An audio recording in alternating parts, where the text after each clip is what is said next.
saudara-saudaraku yang kekasih, kita membaca firman Tuhan Roma pasal 10 ayat 14 dan 15. Tetapi bagaimana mereka dapat berseru kepadanya jika mereka tidak percaya kepada Dia?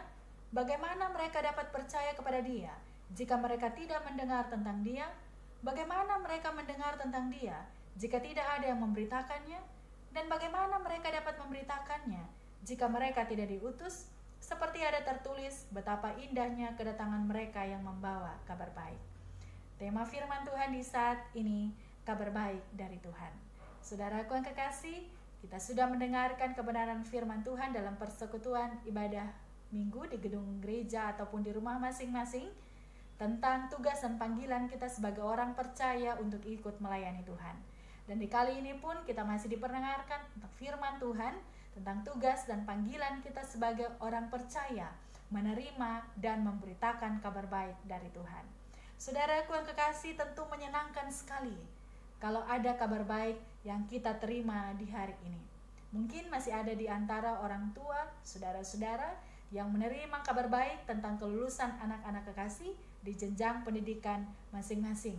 Atau mungkin ada yang menerima kabar baik, ada yang naik pangkat, ada yang naik jabatan, atau kabar-kabar baik lainnya yang saudara-saudara terima di hari ini, tentu itu sangat menyenangkan. Sebaliknya, jika yang kita terima adalah kabar buruk, tentu ini menggelisahkan hati kita, menggelisahkan hidup kita. Tetapi apapun kabar yang kita terima hari ini, tidak mengubah kasih Tuhan di dalam kehidupan kita. Kabar baik atau kabar buruk tidak mengubah kasih setia Tuhan di dalam kehidupan kita.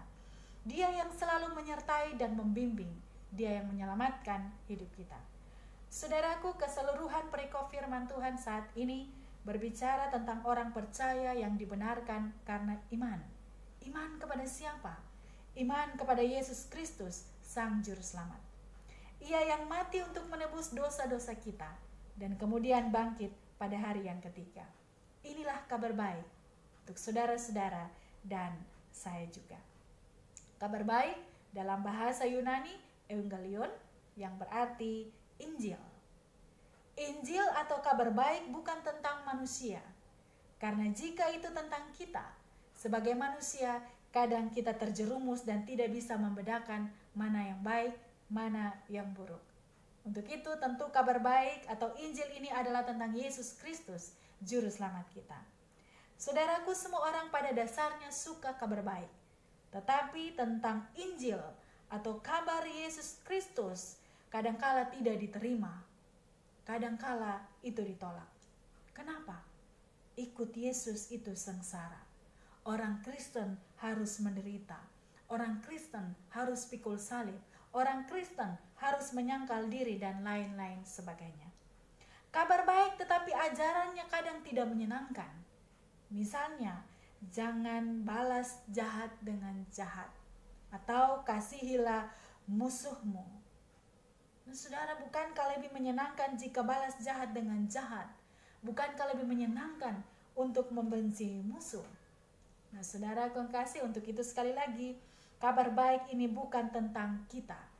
Karena apa yang kita anggap baik, itu belum tentu baik dan benar di hadapan Allah. Tetapi sesungguhnya kabar baik itu mau mengajar, menyatakan, dan memperbaiki kesalahan, serta mendidik kita untuk hidup dalam kebenaran. Bandingkan 2 Timotius pasal 3 ayat 16. Untuk itu saudara kekasih, terimalah kabar baik dan beritakanlah. Saudara dan saya diberi tanggung jawab, diutus untuk memberitakan kabar baik. Jika saudara diberi tanggung jawab atau kepercayaan oleh atasan atau oleh pimpinan, itu karena saudara adalah orang yang bisa dipercaya. Untuk itu betapa bahagianya saudara dan saya ketika diberi kepercayaan, apalagi oleh Sang Juru Selamat kita, Yesus Kristus. Setiap orang yang berseru kepada nama Tuhan, ayat 13 bilang, akan diselamatkan.